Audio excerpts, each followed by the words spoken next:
Pessoal, boa tarde, tá? Corrigi os primeiros trabalhos, tá? As notas já estão lá. Tem um elogio, tá, para a turma muito boa, tá? Teve uma qualidade excelente da organização dos textos, então a turma em geral ela tá de parabéns. Em termos qualitativos, tá? A turma teve um ótimo desempenho. Então, a nota ficou oscilando entre 8 e 10. Eu, se eu não me engano, teve um 7, tá? Mas, mesmo assim, essa nota não é por um desempenho ruim, tá? É sim pela questão que poderia ter se esforçado mais um pouquinho, tá? Desculpa. Mas, de uma maneira geral, tá? A turma foi muito bem, enfim, eu estou muito orgulhoso de ter lido bons trabalhos e uma dedicação extrema, tá, em relação à disciplina, tá? Então, a gente vai ter mais aí uma avaliação, que eu já postei no Moodle, uma avaliação muito tranquila, que eu vou explicar até o final da aula. Semana que vem é a nossa última aula síncrona, tá? Dia 21 eu não vou poder dar aula para vocês ao vivo, mas eu vou deixar gravado, eu vou colocar o conteúdo, tá? Na plataforma, no Moodle, para que vocês, de certa maneira, enfim, possam ter ali a última aula. A aula do dia 28, né, que seria a última semana de dezembro, porque o calendário modificou, então a gente ganhou mais uma semana. Essa aula ela vai ser 100%, tá? Assíncrona, ou seja, significa que não vai ter também encontro, tá? Ao vivo, tá? Então, todo o conteúdo, tá? O dia 21, na verdade, seria a nossa última aula síncrona, mas nesse dia em especial eu não vou conseguir, enfim, estar com vocês aqui ao vivo. Então, vou gravar a aula e vou disponibilizar, enfim, na plataforma. O dia 28, eu vou colocar um conteúdo complementar, tá? Mas é simplesmente para vocês estudarem aquilo que eu não consegui dar de acordo com o planejamento, enfim, da disciplina, tá? Então, é isso. E, e aí, no final dessa aula, eu explico, tá? Atividade, que também é uma atividade bastante tranquila, enfim, de ser realizada, e a nota final é a somatória das três atividades dividido por três, tá? Então, é importante fazer as três para que não caia nenhuma pontuação, enfim, em relação ao que vocês fizeram, tá? Então, a aula de hoje ela vai tratar da Revolução Industrial, é um tema de suma importância, principalmente para vocês que estão fazendo aí um curso técnico, né, no ensino médio. Então, essa aula ela tem como característica justamente trazer um grau de conscientização sobre a época contemporânea, tá, para vocês, até os dias atuais. Então, a aula de hoje ela vai ser fundamental que vocês façam, tá? Sempre um recuo no tempo, tá? Nas diferentes temporalidades que nós estudamos aqui, desde a pré-história, lá com a questão do Sambaqui, do que é a história, né? Do Edgar Leite, que ele diz que a história não existe apenas uma única interpretação, e sim várias interpretações. Então, vocês vão ter que resgatar de certa maneira, né, o que nós já estudamos. Depois, nós estudamos a história antiga, né, da Grécia, a questão da história antiga de Roma, como é que aquele direito, a questão do latim, enfim, impactou diretamente, por exemplo, a questão do cristianismo, né, nas sociedades, principalmente as ocidentais, que foi o nosso objeto aqui, o nosso recorte, a questão das grandes navegações e encontros, né, do mundo europeu com os mundos, né, ameríndios, com as diversas Américas, enfim, presentes nesse mundo, e como é que esses territórios foram se conhecendo, trocando informações, trocando conhecimento, enfim, e o avanço dessas sociedades, como no caso, tá, da Idade Moderna, que nós estudamos aqui a questão da América Portuguesa, a questão dos indígenas, da escravidão, a questão do absolutismo, né, de uma sociedade altamente hierárquica, desigual, e a questão da Revolução Francesa, que foi a última aula, que seria ali uma revolução das ideias, o poder sendo assumido, enfim, por uma burguesia. E hoje nós vamos estudar a Revolução Industrial, né, que é justamente a revolução que vai, de certa maneira, né, trazer um impacto, né, um desenvolvimento, enfim, da indústria no mundo e na mesma proporção também uma mudança, né, desses poderes. Então, a burguesia que vai se formando na Inglaterra, né, do século XVII, que seria justamente aquelas pessoas que não pertence a uma nobreza, mas que desenvolve toda uma indústria, enfim, como é que isso vai impactar, enfim, depois da Revolução Francesa, antes da Revolução Francesa, durante a Revolução Francesa, depois, tá? E até os dias atuais. Então, eu dei uma organizada, né, para vocês no Moodle, né, para que vocês pudessem, de certa maneira, compreender o que é essa revolução, tá? Industrial e como é que essa revolução ela se desenvolveu, tá? Ao longo dos períodos, né? Das temporalidades. Deixa eu só abrir aqui um minuto só, pessoal.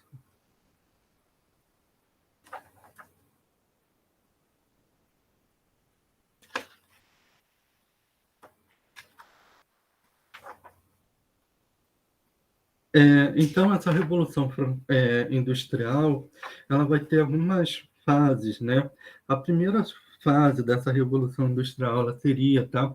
De 1760 a 1850, né? Então, essa revolução industrial de 1760 a 1850, ela vai se concentrar sobretudo na Inglaterra, tá? Na Grã-Bretanha. Então, essa região é uma região, enfim, uma monarquia que no século XVII vamos ter uma revolução ali, uma revolução gloriosa, do qual o rei vai ficar, enfim, sob o controle, sob o domínio, tá, de um parlamento e de grupos, enfim, comerciais, grupos, né, de comerciantes que vai ser a futura burguesia que vai ocupar, enfim, que vai levar essa revolução industrial aí pelo mundo. Depois nós vamos ter um outro período, tá, de 1850 a 1900, que é uma revolução industrial que, na verdade, vai chegar à Bélgica, França, Alemanha, Itália, e no final do século, tá? Desse século, do século XIX, em 1900, vai chegar à Rússia e aos Estados Unidos e à Ásia, ao Japão, tá? A partir de 1868. E o Brasil, de uma forma muito tardia, vai ter a sua industrialização, o seu início de industrialização a partir do início do século XX, tá? A partir dos anos ali 1901, 1902, enfim, começa o processo de industrialização, sobretudo no estado de São Paulo, tá? Então, por que eu estou falando essas questões para vocês e essa divisão? Isso é de suma importância para que vocês possam entender, tá, o processo de colonização, tá, das Américas, ao mesmo tempo, tá, de mudança desse mundo do trabalho, porque gradativamente, tá, lá na Inglaterra, do século XVIII, início do século XIX, à medida que a Revolução Industrial ela vai se aperfeiçoando, vai estar vendo uma retirada, tá, dos camponeses do campo, tá? Posso sim, Luana, um minuto só.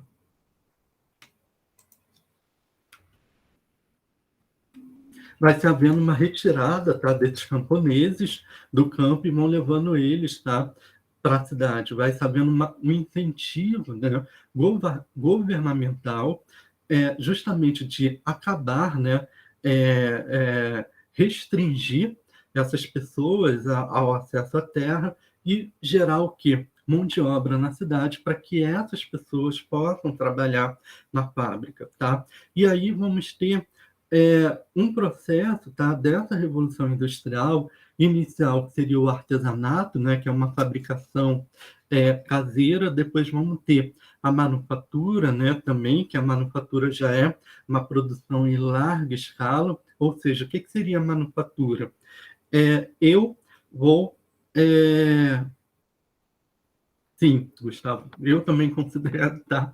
Foi o maior desastre da humanidade, na minha concepção também, porque o trabalhador ele vai virar refém, né, da, é, da indústria, né, do capitalismo. Na verdade, eu dei muito tempo aula, né, na prefeitura de São Paulo, em regiões muito vamos dizer ali, bairros, né, dormitórios de operários e trabalhadores na zona leste, né, da cidade de São Paulo, onde um trabalhador ele tinha que acordar aproximadamente 5 horas da manhã ou 4h30 da manhã para ele poder estar às 7 no trabalho. Por quê? As zonas centrais de São Paulo fica muito distante das zonas mais periféricas da cidade. Então, essas pessoas, para poder, enfim, trabalhar, elas tinham que pegar um metrô, ônibus, trem, enfim, vários meios de transporte para poder chegar ali no seu trabalho. E muitos dos adolescentes, né, porque eu dava aula para o ensino fundamental, do quinto, não do sexto ao nono ano, tinha aquela questão, meu pai não conseguiu comprar tal roupa, tal tênis.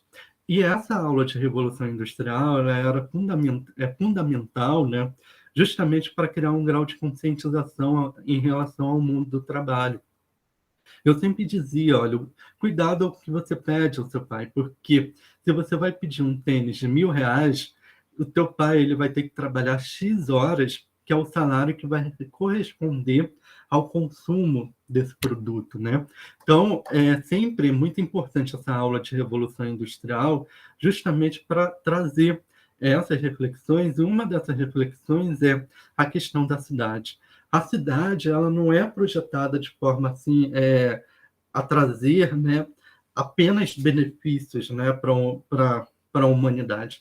A verdade, a cidade é um mercado consumidor, né, do qual você vai gerar cultura, você vai gerar a questão da saúde, você vai gerar facilidades, né? Então, tudo isso na cidade, quando esse homem, esse camponês chega à cidade, ele também vai ter que se enquadrar dentro desse mercado consumidor, porque a cidade ela é altamente desigual, né? Então, de certa maneira, né, a cidade ela é benéfica, né, em alguns sentidos, né, ela traz uma questão de organização, mas por outro lado, ela também tem um preço, né, muito caro a se pagar por essa organização e por esse aprimoramento, né, do capitalismo urbano, né? Que você tem que retirar as pessoas do campo para o quê? Para gerar mão de obra ociosa e esse capitalista competir no mercado, né? Então, quem é que ele vai pagar mais barato para produzir aquele tipo de produto, enfim, que ele deseja?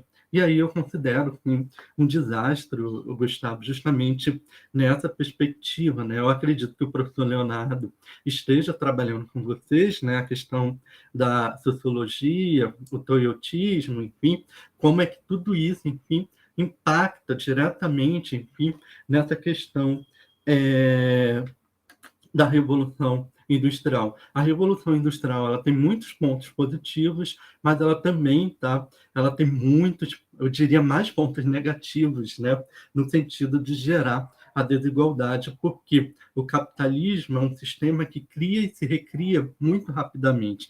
As próprias crises também que são geradas pelo capitalismo, ela é de forma proposital, tá? Por exemplo, fascismo, nazismo, são criações, querendo ou não, do capitalismo, para gerar uma crise, um grau ali, de conscientização em relação àquela população e que, de certa maneira, é um mecanismo desse capitalismo para que o capitalismo possa sobreviver, tá? Estava assistindo uma palestra, né, sobre a questão do fascismo e como é que o capitalismo, de certa maneira, se utilizou disso para gerar, enfim, uma questão de uma competitividade entre essas nações, por exemplo, Alemanha, Inglaterra e etc. Tá? E aí, o que eu quero trazer aqui com vocês, tá?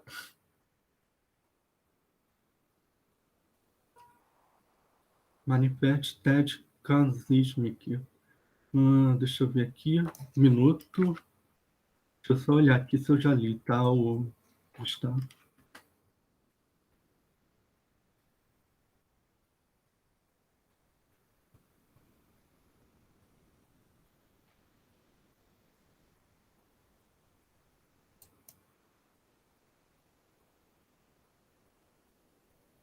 Hum.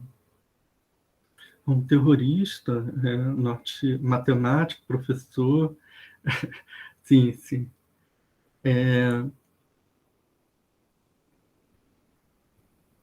Só estou olhando, tá? Está, estudou em Harvard, certinho, estudo psicológico, carreira matemática. Eu não li, tá? Mas eu fiquei curioso agora, tá, Gustavo? Eu vou anotar aqui, tá? E eu vou ler, tá? Achei interessante, já separei aqui, tá? Mas é bem interessante como é que ele foi preso, né, numa penitenciária de segurança máxima, etc. Tá, eu não li, tá? Mas eu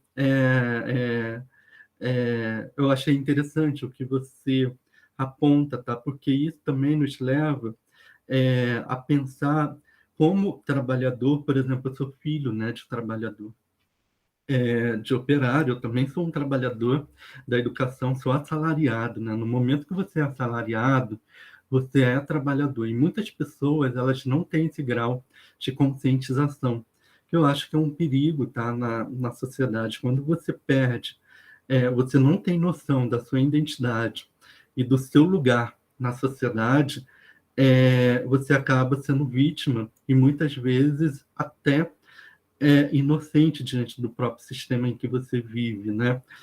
O fato de você ganhar 5.000, 6.000, 10.000 reais não te torna um dono, né? Não te torna um capitalista. Você é um trabalhador. E isso que é muito importante ser dito, tá? E muitas pessoas acabam pensando, né, com a cabeça do patrão e esquecem que elas são trabalhadoras, porque no final das contas vai chegar ali, né, o imposto para você pagar e etc. Você está correto. Mesmo você ganhando 100.000 reais, você não se torna rico, tá? Patrão é aquele que é dono, né, da indústria, dono, né, dos meios de produção. Então, isso tem que ficar muito claro, tá? Então, e é esse grau de conscientização que eu quero trazer para vocês. Por exemplo, eu tenho uma forte briga, né, com alguns colegas, principalmente na área técnica, né, porque eu, como historiador, eu não aceito que vocês, tá, sejam formados para uma determinada indústria, para um determinado capitalista, para um determinado chefe, tá? Eu aceito, sim, que vocês tenham um processo de formação, de construção do conhecimento para ter autonomia, para que vocês não sejam, tá, um robô humano, tá? Então, a minha principal ideia com essa aula de revolução industrial é justamente fazer a crítica, que não é porque vocês estão no Instituto Federal de Educação, Ciência e Tecnologia, que vocês têm uma formação profissional, que vocês não devam pensar e que vocês não tenham uma crítica, tá? Então, lá atrás, a formação, né, o histórico dos institutos federais, que vem de uma formação das escolas técnicas federais, do antigo Cefet, e antes do antigo Cefet, a instituição da formação, né, que a escola se chamava Formação de Ofícios e Artífices, formação, enfim, de ofício, né? Como se a pessoa ela fosse só sendo formada para exercer uma profissão para uma determinada indústria. Não. A intenção do Instituto Federal de Ciência e Tecnologia, tá? De Educação, Ciência e Tecnologia, é formar vocês para os mundos do trabalho e vocês serem seres críticos, como o Gustavo vem aqui e me apresenta um autor, eu não sei se é assim que se fala, né? Theodor Kaczynski, tá? Vem aqui e me apresenta um autor para poder dialogar comigo, tá? Então, é por esse caminho que eu acredito, tá? que vocês tenham que ter autonomia. Então, a aula de Revolução Industrial, ela vem nesse sentido, de ser dolorosa, de explicar a vocês que, na verdade, nós somos trabalhadores, tá? E que dificilmente vocês precisam, né, preservar esses direitos, que, na verdade, é fruto de muitas conquistas de um passado. E aí eu vou apresentar para vocês, tá? Aqui, eu vou trabalhar agora com vocês um texto que eu coloquei na plataforma, para que vocês possam entender, tá? O que seria essa revolução, tá, industrial e como é que nós podemos, enfim, desenvolver essa crítica em relação a esse mundo, tá, da revolução. E, Gustavo, por favor, tá, vai colocando aí questões. Eu estou gostando, tá? Sempre é bom ter esse diálogo, mesmo que seja aqui pelo bate-papo.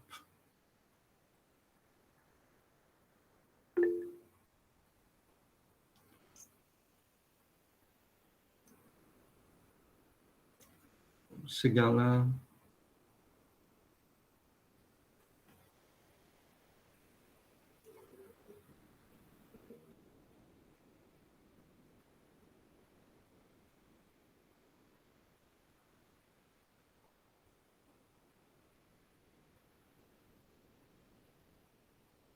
Eu fiz aqui, tá, um mapa mental. Eu fiz, não, peguei, tá, da internet, um mapa seguro, né, do que seria a primeira revolução industrial, a segunda, a questão, né, da concentração industrial, capitalismo, a concentração industrial na Inglaterra, enfim, para que vocês pudessem, a terceira revolução industrial, e essa semana eu já estava vendo, né, na televisão, que a gente já está indo aí para uma era do metaverso. O que é isso?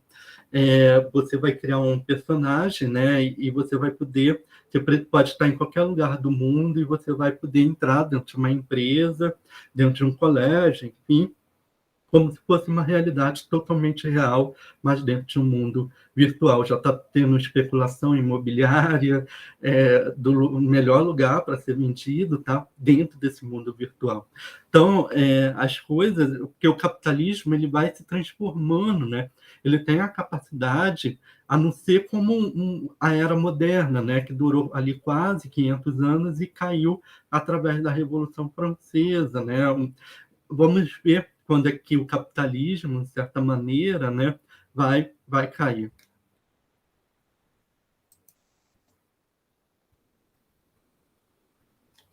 Sim, sim, Gustavo. De certa maneira, tá? Deixa eu colocar aqui, peraí. Eu já volto aqui na sua questão, tá, Gustavo, só para eu não me perder.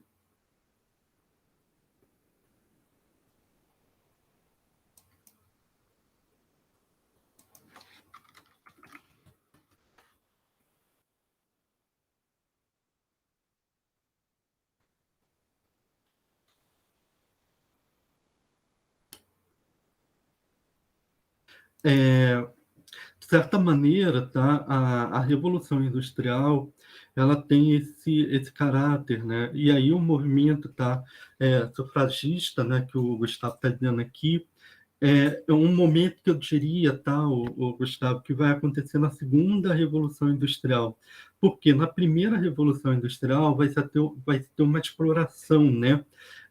Ainda que seria na Inglaterra, né, das mulheres, crianças. Isso também no Brasil, por exemplo, no Brasil de 1930, as crianças ainda trabalhavam, tá, nas fábricas de São Paulo. Meu avô, ele era operário, tá, de uma fábrica de tecidos, num bairro chamado Bangu, no Rio de Janeiro. Ele morreu com 32 anos pelas péssimas condições, tá, de trabalho, enfim, das fábricas, da industrialização no Brasil, que vai chegar muito tardiamente. Então, só a partir de 1900, ali com a Era Vargas, que não vai dar tempo de estudar com vocês, é que vai haver definitivamente, enfim, um processo de industrialização. O Brasil, até todo o século XIX, né, que é os anos ali de 1800 até 1900, é um país ainda fundamentalmente agrícola, tá? É um país que direito trabalhista no Brasil, tá? com Getúlio Vargas. Antes do Getúlio, não, porque o que acontece? Vai haver uma greve, né, uma grande greve nacional em São Paulo, que vai ser fruto, tá, desses imigrantes que vão vir da Europa, espanhóis, italianos, que já passaram, né, por esse processo de revolução industrial, por toda essa industrialização, que já tem um processo de conscientização sindical, e vai chegar em São Paulo e vai encontrar justamente um processo totalmente degradante, né, de trabalho. E eles vão lutar e vão ter a primeira greve geral, tá, que é nos anos 20 ali, do século XX, né, em São Paulo, e vai ser justamente nesse período, tá, com esses estrangeiros, que vai haver a questão da luta, né, pelos direitos trabalhistas. Por isso que eu digo a vocês a importância de se conhecer, tá, a Revolução Industrial, para que vocês não venham a perder direitos no futuro, porque as pessoas hoje, né, elas querem trabalhar via contrato, já se perdeu via contrato 13º, férias, tá? Seguro-desemprego. Então, tudo isso cada vez mais, porque como esse capitalismo ele está se recriando no Brasil e vem um poder, tá, agora neoliberal, que cada vez mais quer acabar com os direitos trabalhistas, quer voltar ao tempo anterior do qual nós já vivemos, tá? Então, meio que isso. Hora extra seria férias, seria mais ou menos isso, Gustavo. Do qual nós já vivemos, como se fosse, tá, uma nova perspectiva com uma roupa velha, seria mais ou menos isso, tá? Então, eu vou mostrar a vocês que nessa primeira fase da Revolução Industrial, crianças trabalhavam, tá, em torno de 15 horas por dia. Hoje vocês estão aqui estudando, mas isso é uma conquista. Até ali, 1950, pessoas da idade de vocês já estavam ali, ó, na ativa, trabalhando 15, 16 horas por dia, tá? A minha mãe, ela diz isso, olha, você teve, e olha lá que eu já nasci posterior, já estou velho, né? Tenho 40 anos. A da minha mãe diz isso, na minha época eu tinha que trabalhar 15, 16 horas com 12 anos de idade, tá? Então, mais ou menos, tá, esse grau de conscientização que eu quero trazer para que vocês não voltem, tá, a esses antigos tempos, né? E muitos de vocês já estão vivendo esses dilemas, porque com a pandemia, querendo ou não, vocês se veem obrigados a ter que trabalhar, ajudar na renda familiar, porque a pandemia também, tá, querendo ou não, ela vai fazer o capitalismo recriar, porque tem que gerar mercado consumidor, tem que gerar força, né, de trabalho para poder recuperar essa economia. E quem é que vai impactar isso? É justamente os que mais precisam, tá? Então, justamente, vocês vão ter que ser força de trabalho para poder ajudar nessa recuperação econômica, tá? Então, as coisas, elas nunca são por acaso. Tá? O capitalismo tem essa capacidade, tá, de criação e recriação a todo momento, tá? E é por isso que junto ali, né, com a Revolução Francesa e a Revolução Industrial, o Eric Hobsbawm, que eu já trabalhei com vocês, que é um historiador egípcio com formação, boa parte da sua vida na Inglaterra, ele vai chamar de quê? Dupla revolução. Revolução Industrial e Revolução Francesa, porque vai haver uma ideia, né? A Revolução Francesa, que eu já trabalhei aqui, não é uma defesa literal dos mais pobres, dos camponeses, nada disso.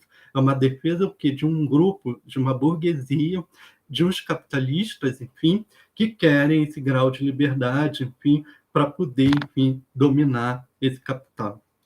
E aí eu quero ler com vocês aqui como é que vai se formando isso, né, na Inglaterra. Olha o que ele diz, o Eric Hobsbawm. E esse trecho, eu tinha um trecho, tá, de um livro chamado A Era das Revoluções, de 1789 a 1848, do Eric Hobsbawm. É um livro desse tamanho, tá? Mas eu separei aqui um trecho bem pequeno, que eu acho que sintetiza aquilo que eu quero trabalhar com vocês na aula, tá? Eu me lembro que eu levei esse livro na aula para a minha segunda turma, né? Que eu tive no IFE, Teve um aluno que se interessou muito pelo livro, ele levou e até hoje não me devolveu o livro. Então, o livro está lá com ele, enfim, mas foi um aluno que me deu grandes felicidades, né, grandes alegrias, no sentido de ter entendido a Revolução, né, a Revolução Industrial e a Era das Revoluções nesse período aí, de 1789 a 1848, que justamente vai tratar da Revolução Francesa e da Revolução industrial, tá? E aí eu vou ler aqui para que eu possa interpretar e juntos fazemos algumas análises. Mas as condições adequadas estavam visivelmente presentes na Grã-Bretanha, Inglaterra, tá? Onde mais de um século se passara desde que o primeiro rei tinha sido formalmente julgado e executado pelo povo, e desde que o lucro privado e o desenvolvimento econômico tinham sido aceitos como os supremos objetivos da política governamental. O que está dizendo aqui? Houve, tá, no século XVII, uma revolução, tá, na Inglaterra, a Revolução Inglesa, enfim, do qual a monarquia ficou sob, tá, com os cuidados, enfim, do parlamento. E o que essa política governamental julgava, tá, como importante o lucro privado e o desenvolvimento econômico, tá? A solução britânica do problema agrário, singularmente revolucionário, já tinha sido encontrada na prática. Aquilo, Gustavo, que você acabou de falar, tá, sobre a questão, enfim, dos campos, que você diz que foi o pior, o que você disse?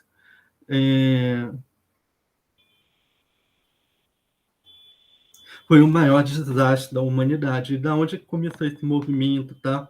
Na Inglaterra. Então, se retirava os camponeses, tá, do campo, e dali, enfim, levava eles para a cidade, para que pudessem, enfim, ter ali mão de obra para trabalhar, enfim, nas fábricas. Uma relativa quantidade de proprietários com espírito comercial já quase monopolizava a terra, que era cultivada por arrendatários, empregando camponeses sem terra ou pequenos agricultores. As atividades agrícolas já estavam predominantemente dirigidas para o mercado. As manufaturas, o que eu expliquei a vocês? O que seria, tá, a manufatura? É um estágio, tá, mais avançado em relação ao artesanato. Já tem um chefe, né? Então, uma pessoa vai ali, cada um, por exemplo, tem 10 pessoas trabalhando num determinado ateliê. Um vai ser responsável por colocar o cadastro, outro vai ser responsável por colar a sola, o outro vai ser responsável por limpar o que sujou, tá, dessa produção, o outro vai ser responsável por colocar na caixa. Então, a manufatura é isso, vai ter ali um chefe, tá? E aí, tá, nesse período, já desenvolvendo ali as manufaturas. Há muito tinha se disseminado, se espalhado, né, por um interior não feudal, que é aquilo que nós estudamos, né, a Idade Média, que já não existia mais nessa Inglaterra. A agricultura já estava preparada para levar ao termo suas três funções fundamentais numa era de industrialização: aumentar a produção e a produtividade de modo a alimentar uma população não agrícola em rápido crescimento. Então, essa população das cidades, né, elas crescem, vai criando-se um mercado consumidor, essas indústrias vão se fortalecendo, vão se aprimorando, até chegar na fase da maquinofatura, tá? Ou seja, a manufatura vai ser substituída, né, pelas máquinas. Então, à medida até hoje, né, eu fui visitar 2 anos atrás a fábrica, né, da Tramontino. Chegando lá, eu estranhei que não tinha, né, junto ali com os alunos da eletromecânica, que já não tinha mais pessoas trabalhando no chão de fábrica. Elas estavam em salinhas e todo o processo era feito por quê? Por robô, tá? Então, o robô ia lá e fazia tudo muito mais rápido. Então, não tinha mais, por exemplo, uma pessoa embalando, não tinha uma outra pessoa limpando, porque todo esse processo já era feito por quê? Pela robótica. Então, Então, quem estava fazendo o curso técnico em eletromecânica tinha que se especializar na área de programação, na área, enfim, já da robótica, para poder ingressar na Tramontina. E lembrando que há também uma outra questão que é importante ser abordada aqui, pessoal, que ele dizia que o Brasil estava sempre atrasado em relação à tecnologia, 15, 20 anos de atraso, porque a Tramontina sempre estava adiantada, porque ia comprar a tecnologia na Alemanha ou na Itália, que são os países, enfim, que estavam muito mais avançados em relação a essa questão da robótica, tá? Então, sempre havia, né, um atraso em relação à industrialização no Brasil ou da tecnologia no Brasil em relação a esses países desenvolvidos, tá? E aí, avançando aqui, né, um rápido crescimento forneceu um grande e crescente excedente de recrutas em potencial para as cidades e as indústrias. Então, qual é a lógica da indústria? Vamos aumentar a população das cidades. Por quê? Vamos ter cada vez mais trabalhadores e cada vez mais mercado consumidor. E que mais? Aumentando essa população, você tem mão de obra barata, porque se você tem muita oferta no mercado, aquele chefe pode te pagar um menor salário, tá? Por isso que eu sempre digo a vocês, se especializem, virem competitivos nesse mercado. Ao mesmo tempo, tá? Que eu, como historiador, desejava quebrar com tudo isso, acabar com isso, mas não dá, porque nós vivemos num sistema capitalista, cabe a mim aqui orientar a vocês que nós já viemos, tá, de um passado de conflito de classe, tá? Então, esse conflito de classes já teve grandes conquistas sindicais, enfim, em relação a isso. Então, vocês que vão entrar ou já estão nesse mercado de trabalho, cuidem-se para não perder seus direitos. Então, escolham direitinho quem vocês vão votar para não votar uma pessoa ali que vai retroceder, tá, nesse passado e colocar vocês para trabalhar de domingo a domingo, tá, sem nenhum tipo de direito ou tratando vocês como verdadeiras máquinas, tá? Então, isso sempre é um cuidado, tá? Que vocês devem ter e entender essa revolução industrial, de como é que esse processo foi se formando e chega até hoje, tá? E aí, avançando um pouco mais, a política já estava engatada ao lucro, tá? Então, o cara que vai te contratar, ele sempre vai pensar primeiro no lucro dele. Se teu salário ultrapassar o lucro dele, você vai ser demitido, tá? Então, por isso eu digo, nunca pensem com a cabeça do patrão, tá? Porque pensar com a cabeça do patrão é se ver vítima desse patrão, tá? É não ter consciência de que você é uma trabalhadora ou um trabalhador, tá? No geral, todavia, o dinheiro não só falava como governava, tá? Então, aqui, a questão desse capitalismo é o que vai formar boa parte dos conflitos, é o que vai justificar a ditadura militar no Brasil, tá? É o que vai justificar, por exemplo, nós termos um governo de extrema direita hoje no Brasil, porque o capitalismo ele tem algumas exigências, ele tem que adaptar esse mercado, ele tem que educar esse mercado e ele tem que educar essa população, tá? Por exemplo, hoje, no governo PT, teve muito investimento em política pública, construção de Instituto Federal, de universidades espalhadas por todo esse país.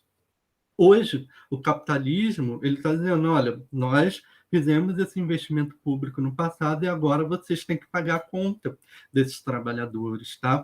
Então, é mais ou menos nesse sentido. Por exemplo, o corte drástico, por exemplo, de investimentos em educação, a retirada de direito trabalhista, o incentivo a todo momento, né, de ter o seu negócio, uma inovação, a queda, né, essa flexibilidade dos contratos de trabalho, querendo ou não, é o que é um fruto de uma política que já teve investimento no social e agora vem a conta para esse trabalhador pagar, tá? Então, a todo momento, nada é de graça, nada é sem inocência, nada é sem maldade, tá? Sempre existe ali um jogo, tá? De se pensar essas políticas, enfim, em relação aos trabalhadores e como é que esses trabalhadores eles têm que ser governados por esse grande capital, tá? E aí eu separei um trecho, tá, de um documento de como é que era tratadas, né, as crianças aqui, tá? Esse documento, querendo ou não, é de 1816, e como é que se definia, né, o trabalho infantil nas fábricas. E se não fosse a conquista, tá, a morte dessas crianças no passado, se não fossem os movimentos de greve, hoje possivelmente vocês não estariam estudando aqui comigo no turno da tarde, tá? Justamente porque não se teria filho de trabalhador, filho de operário, ele teria que estar muito cedo já trabalhando na indústria, enfim, para poder estar contribuindo, enfim, para a renda familiar, tá? Então, isso tudo, querendo ou não, é importante, tá, vocês saberem. Então eu trabalhei todas aquelas questões com vocês, desde da antiguidade, da época moderna, do medievo, do cristianismo, tá? Todos esses conceitos, como é que isso vai se adaptando desde o início das rotas comerciais, que os burgueses vão procurando mercados, vão se especializando, o encontro dos mundos, a produção de matéria-prima, tá? Na colônia, no Brasil, tá? O Brasil, a América Portuguesa, é fruto de uma colonização com essa Inglaterra que também vai se beneficiar dessa exploração, tá? Dessas matérias-primas, indígenas morrendo, tá? Nesse processo também, tudo isso vai contribuir para a acumulação e para o fortalecimento desse grupo, tá, capitalista. E aí, vou ler aqui o documento para que vocês possam entender, tá? Eram aprendizes órfãos, todos aprendizes órfãos. E com que idade eram admitidos? Os que vinham de Londres tinham 7 e 11 anos. Os que vinham de Liverpool tinham de 8 a 15 anos. Até que idade eram aprendizes, tá? Agora que eu lembrei, tá? A Escola de Aprendizes, o primeiro nome que eu estou fazendo no livro, né, sobre a história do IFSU. Então, a primeira escola lá, que surge lá na década de 30, o nome, tá, da escola técnica era Escola de Aprendizes, justamente para quê? Para dar uma profissão para os filhos dos trabalhadores e viver ali, mas sem nenhum tipo de grau de consciência crítica, sem história, sem sociologia, sem filosofia. Então, só se ensinava, enfim, a manusear a máquina, tá? E aí, voltando para cá, até que idade eram aprendizes? Até os 21 anos. Qual o horário de trabalho? De 5 da manhã até 8 da noite. Olha o tempo, tá? A quantidade de horas trabalhadas diariamente. E não é pouco, tá? 15 horas diárias era o horário normal? Sim. Quando as fábricas paravam para reparos ou falta de algodão, tinham as crianças, posteriormente, de trabalhar mais para recuperar o tempo parado? Sim, tá? Ou seja, é um pouco do que o Gustavo falou aqui da hora extra, tá? Para você ganhar o seu 13º, se você está parado, você tem que trabalhar mais para você ter direito às férias e o 13º, tá? Do contrário, você não tem. Então, sempre muito cuidado, tá? No que vocês estão votando, em quem vocês estão votando, para que não volte, tá? Não retorne esses tempos, tá? De antigamente. As crianças ficavam de pé ou sentadas para trabalhar? De pé. Durante todo o tempo, sim. Haviam nas máquinas com as crianças muito frequentemente, tá? Então, isso aqui é uma reflexão, tá? Para que vocês possam, né, pensar de como é que era a questão do mundo do trabalho no século XIX, tá? Então não era nada muito tranquilo. E aqui é um trecho, tá? Que eu não vou ler o texto todo, mas do Eric Williams, para que vocês possam entender, tá? Como é que a colonização, porque muita gente que está no Brasil pensa com a cabeça do colonizador, acumula, né, riquezas aqui e quer ir embora, por exemplo, para os Estados Unidos, para a Europa, e etc., porque ainda se tem uma ideia muito presente que aqui só serve o quê? para plantar, o agronegócio, explorar minério, as barragens, né, que explodem, matam lá milhares de pessoas, etc. Então, ainda se tem muito essa ideia, né, de que nós ainda estamos no mundo colonial, tá? E aí vocês vão entender um pouco como a escravidão ela serviu para o advento, enfim, da Revolução Industrial e do capitalismo que nós vivemos hoje, tá?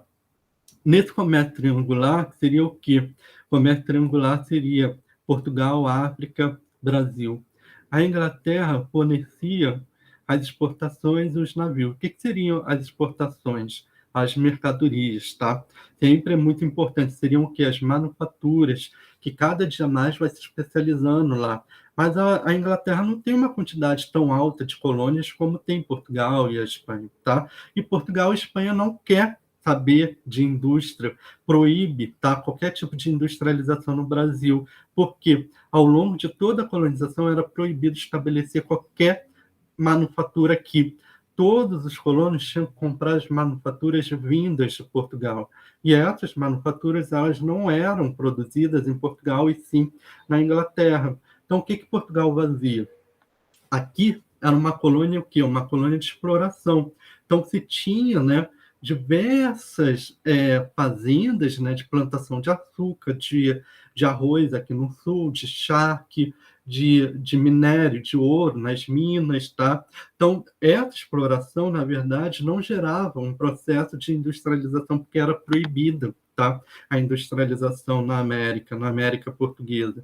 Então, até o final do século XVIII, né, não se teve nenhuma industrialização. No século XIX, por mais que tenha tido, tá, independência, não foi para beneficiar os escravos mais pobres, mas sim para beneficiar esses produtores, esses grandes senhores que não queriam perder os seus escravos e que não queriam ficar submetidos lá a Portugal, mas sim a manutenção de uma sociedade que escravocrata. Então, até 1888, e a Inglaterra ali, né, no século XIX, pressionando, né, o Brasil para acabar com a escravidão, né, é, é, o Brasil não acabava, porque era a manutenção de privilégios. Então, esse negócio ainda, né, no Brasil, de ter um porteiro, de ter uma empregada doméstica, isso está muito ligado ainda, tá, a esse período escravocrata, né, do qual nós vivemos. Nós somos herdeiros de uma colônia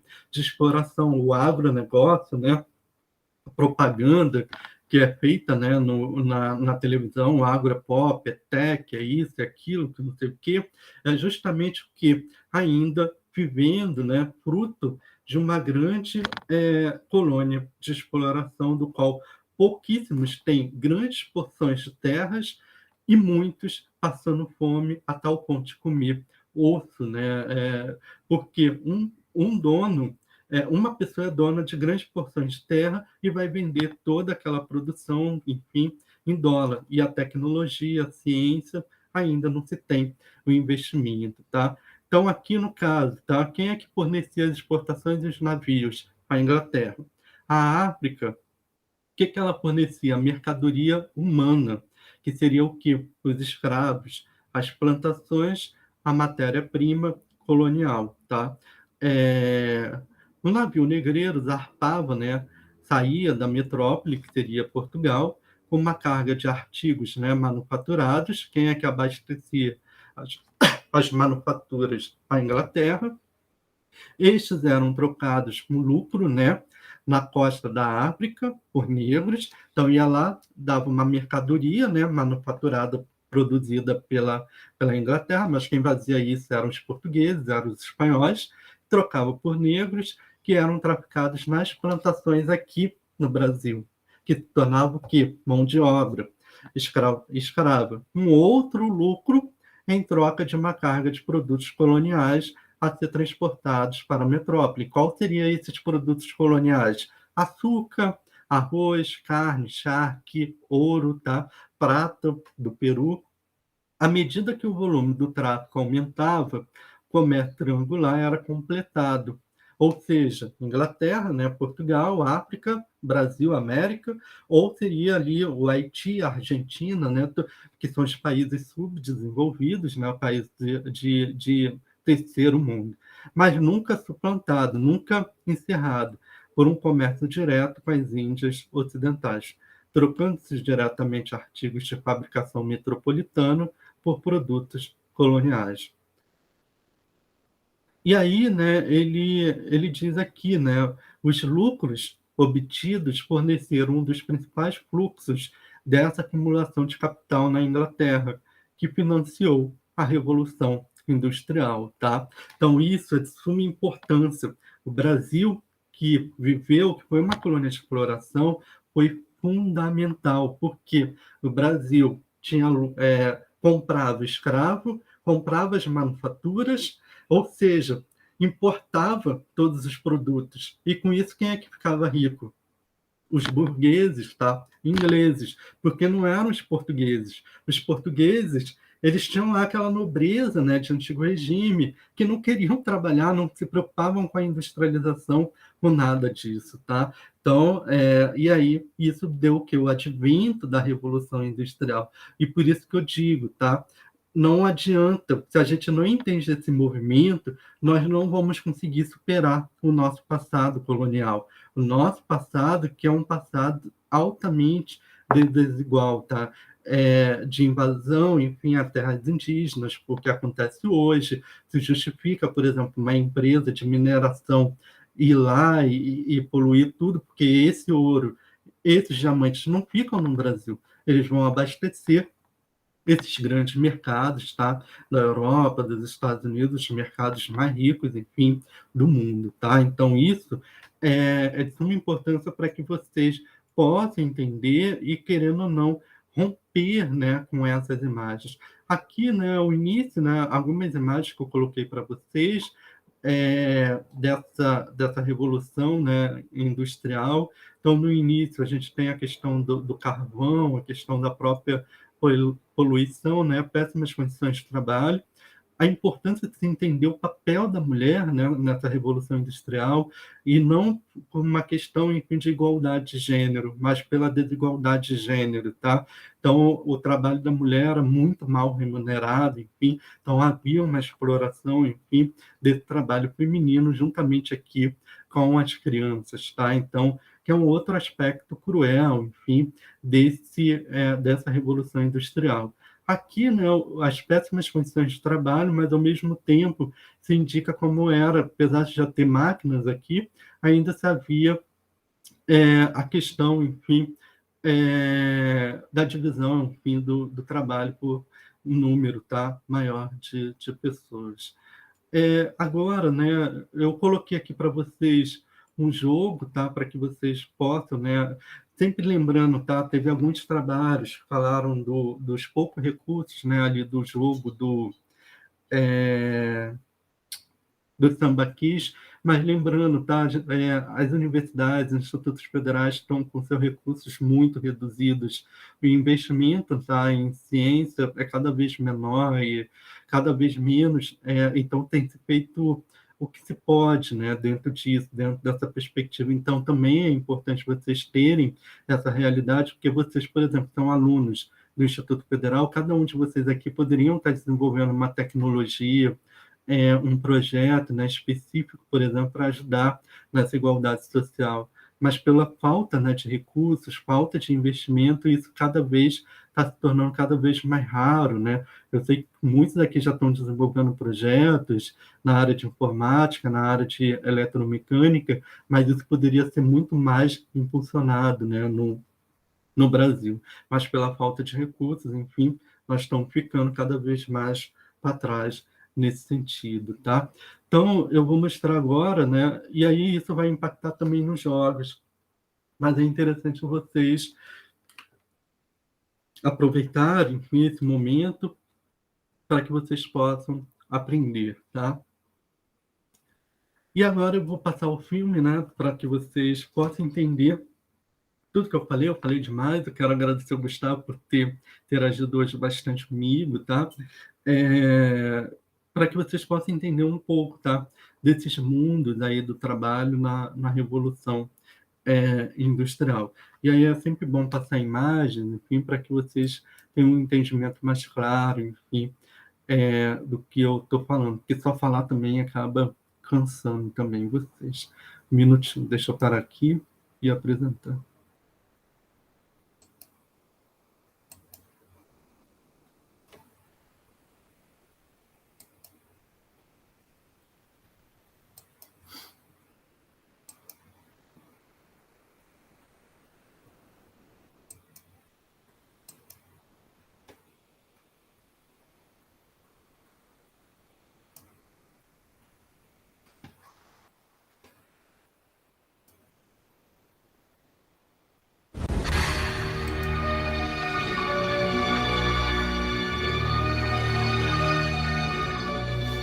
Please, sir. I want some more. What? Oliver Twist has asked for more. For more? That boy will be hanged. You know you've got no father or mother. Yes, sir. You have come here to be educated and to be taught a useful trade. Clear the office. Say your prayers. Yes.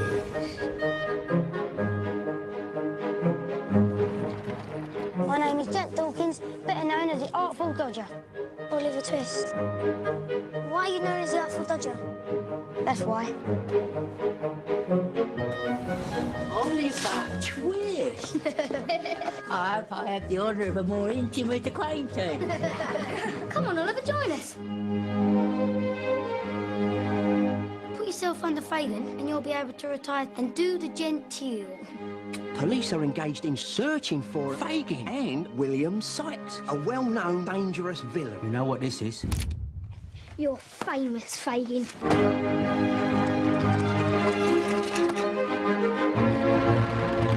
God.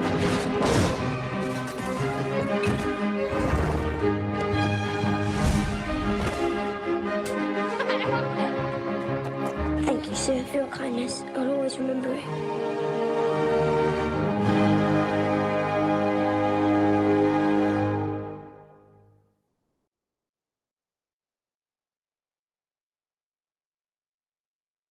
Então, esse primeiro filme, né, nós temos ali algumas características que são bastante importantes, tá?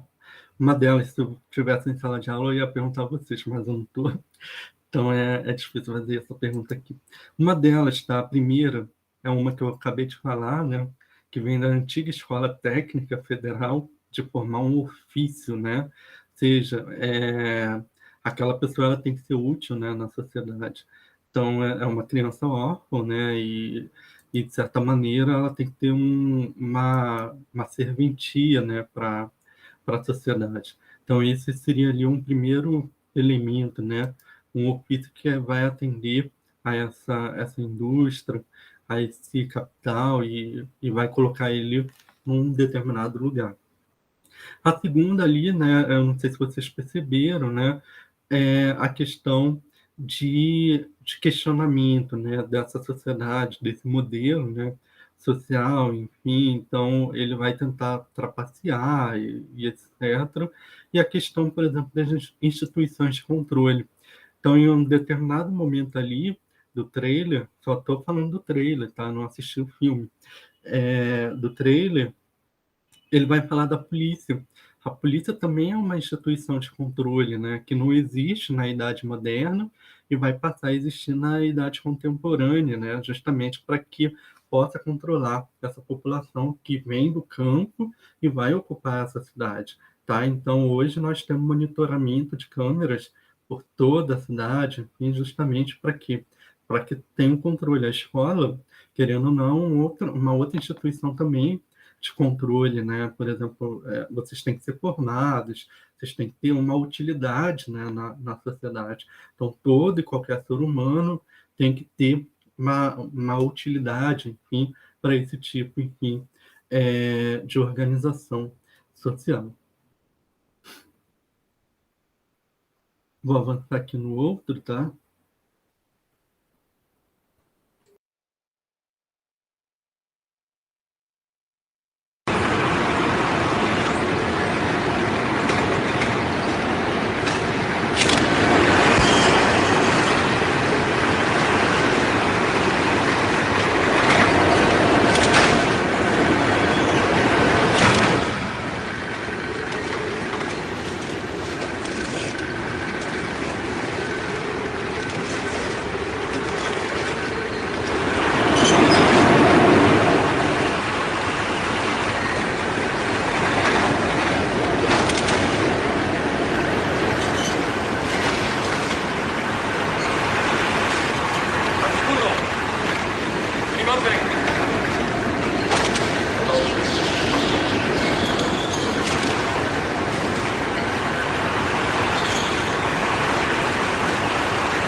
slapen.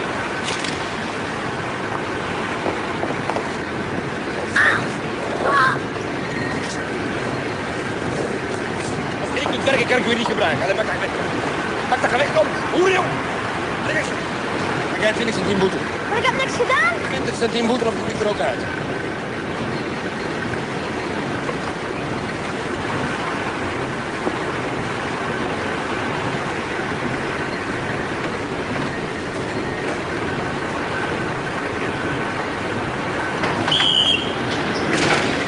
Professor Daans, is het waar dat gij weg wilt uit het college van Dendermonde, of niet? Ik heb daar 9 mooie jaren. Iedereen. Dat met iedereen. Ik herinner het me, professor, uit een moeilijk... In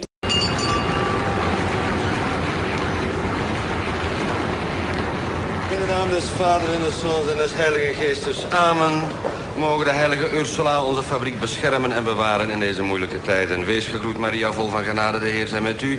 Gezegend zijt gij boven alle vrouwen en gezegend is de vrucht van uw lichaam, Jezus. Maria, moeder van steeds van ons.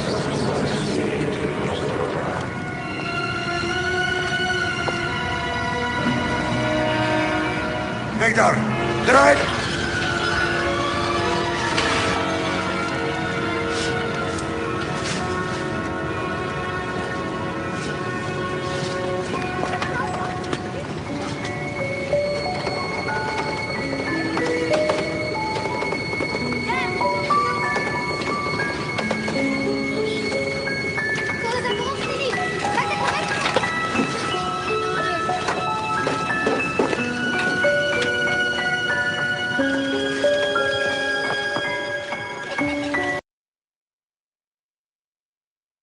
E nesse segundo, né, vocês têm ali uma realidade, né, de como é que não havia nenhum tipo de direito, um capataz, né, ali dominando, controlando, né, toda a produção.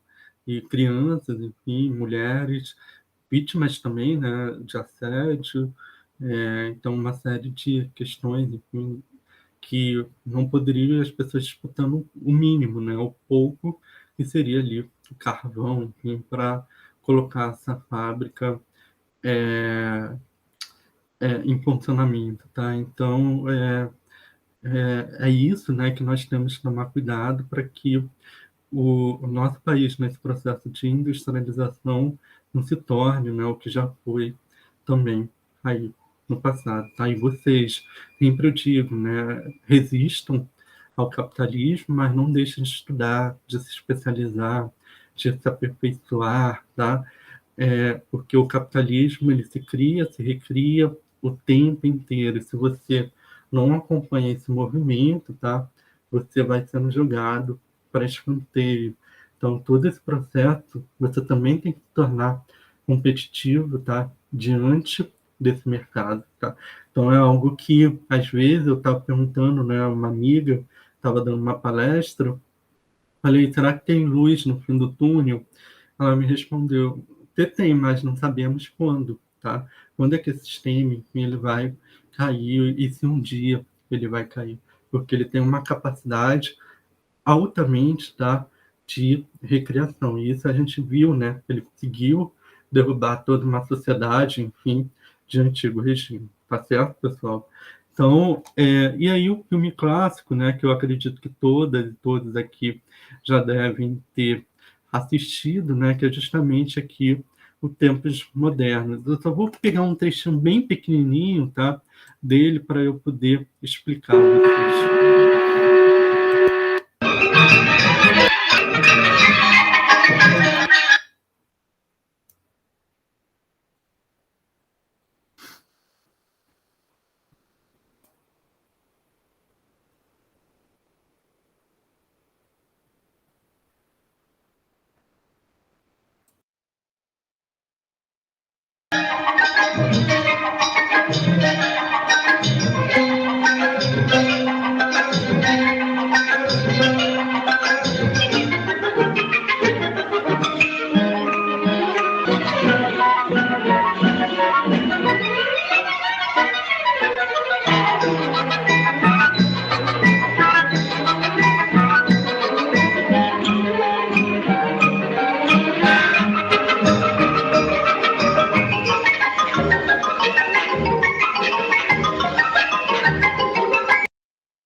Então, o que isso significa, tá, pessoal? Que você, como trabalhadora ou trabalhador, você não tem tempo para pensar, tá? Você tem que agir como uma máquina, tá? Então, a Revolução Industrial, ela traz esse tipo, tá, de pensamento. Então, é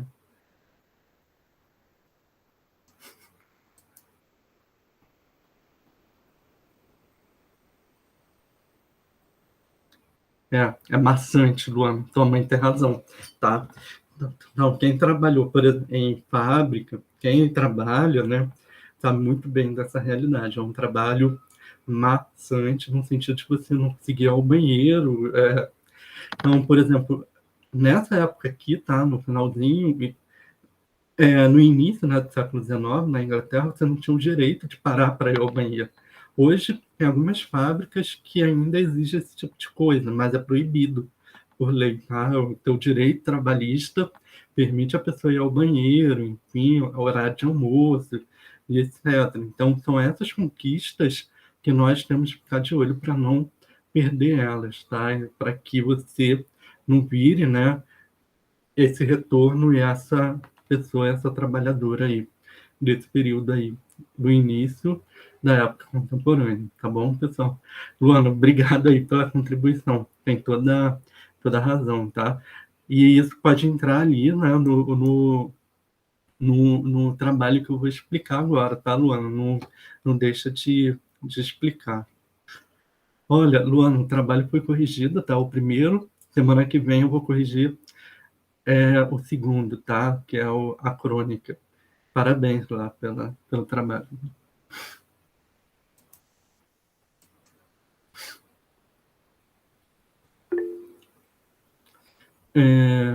Deixa eu agora projetar a tela, certo?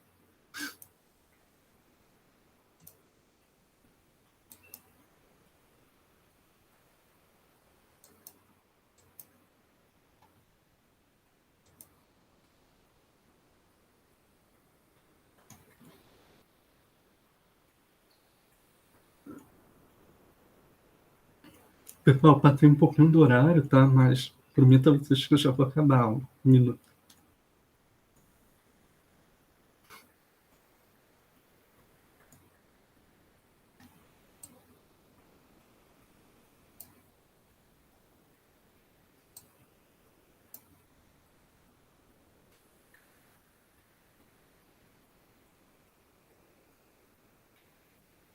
Atividade 3, tá? É a última do nosso curso.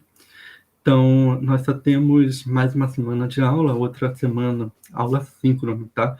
E entrem no Moodle, pelo amor de Deus.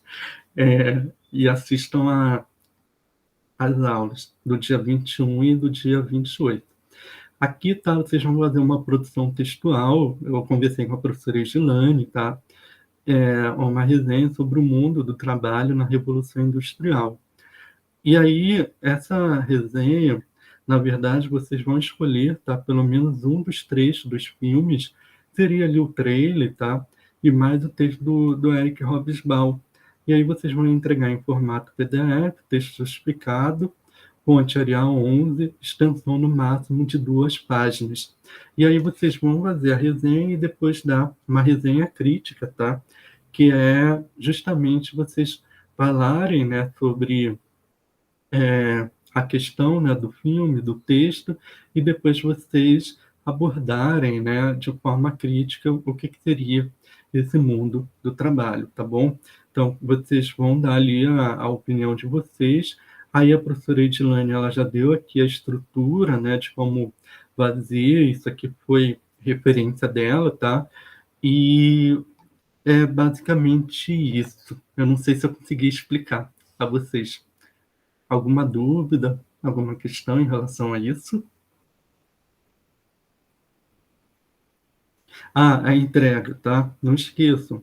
Até próxima terça-feira, às 22h59, tá bom? Nenhuma dúvida, pessoal? Olha, eu não sei encerrar muito bem a aula, tá, pessoal? Não sei dar tchau, dar adeus, tá bom? Então, se não tem nenhuma... deixa eu ver aqui, tem uma questão. Vamos ver. Luana, obrigado. Se não tem nenhuma questão, então a aula está encerrada, tá, pessoal? Qualquer dúvida, podem me procurar no WhatsApp, Facebook, Instagram, a melhor rede social, tá? Um e-mail, que eu sempre vou estar disponível aí para atender vocês. Acho que é isso, pessoal. Um abraço aí em vocês. Professor. Tchau, pessoal. Boa semana. Obrigado. Tchau, senhor. Boa semana. Igualmente. Professor. Tchau, tchau. Alô. Tchau, Fernanda. Alô. Tchau, Fernanda. Luana, eu que agradeço, tá? Luana. Alô. Obrigado, Lucas. Tchau, tchau. Um abraço. Alô. Alô. Não, só vai ser uma, tá? Uma resenha crítica. Só uma, o Lucas. Professor. Sim, pode falar, Danilo. Um negócio que eu não entendi. Sim. É para ter 2 obras na mesma resenha? Na Analisar ela? verdade, para você escolher, tá? Um trecho do filme e mais o texto do Eric Hobsbawm, para te dar base, enfim, de sustentação para você escrever essa resenha. Então esse texto aí é para usar de ferramenta para fazer? Isso, tá? É aquele trecho lá que eu acabei de trabalhar com vocês. Bom. Tá bom? Deixa eu apontar aqui para ti, para você não ficar perdido. Um minuto só. Caiu. Isso, tá? Na verdade, são 2 obras, que é um trecho do trailer, tá? Do filme, e o trecho daquele texto lá pequeno que eu coloquei para vocês. Deixa eu ver aqui.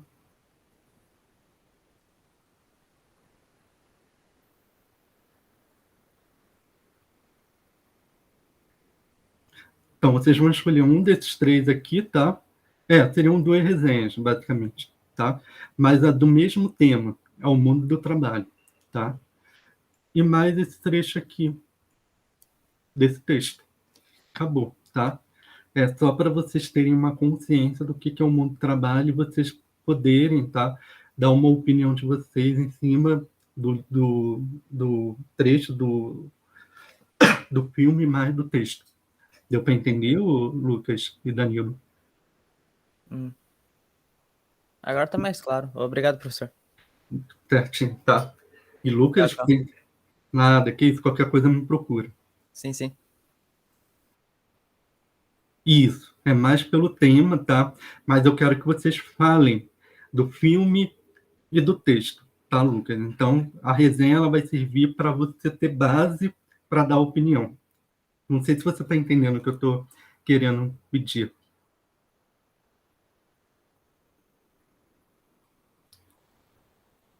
Lucas? Sim.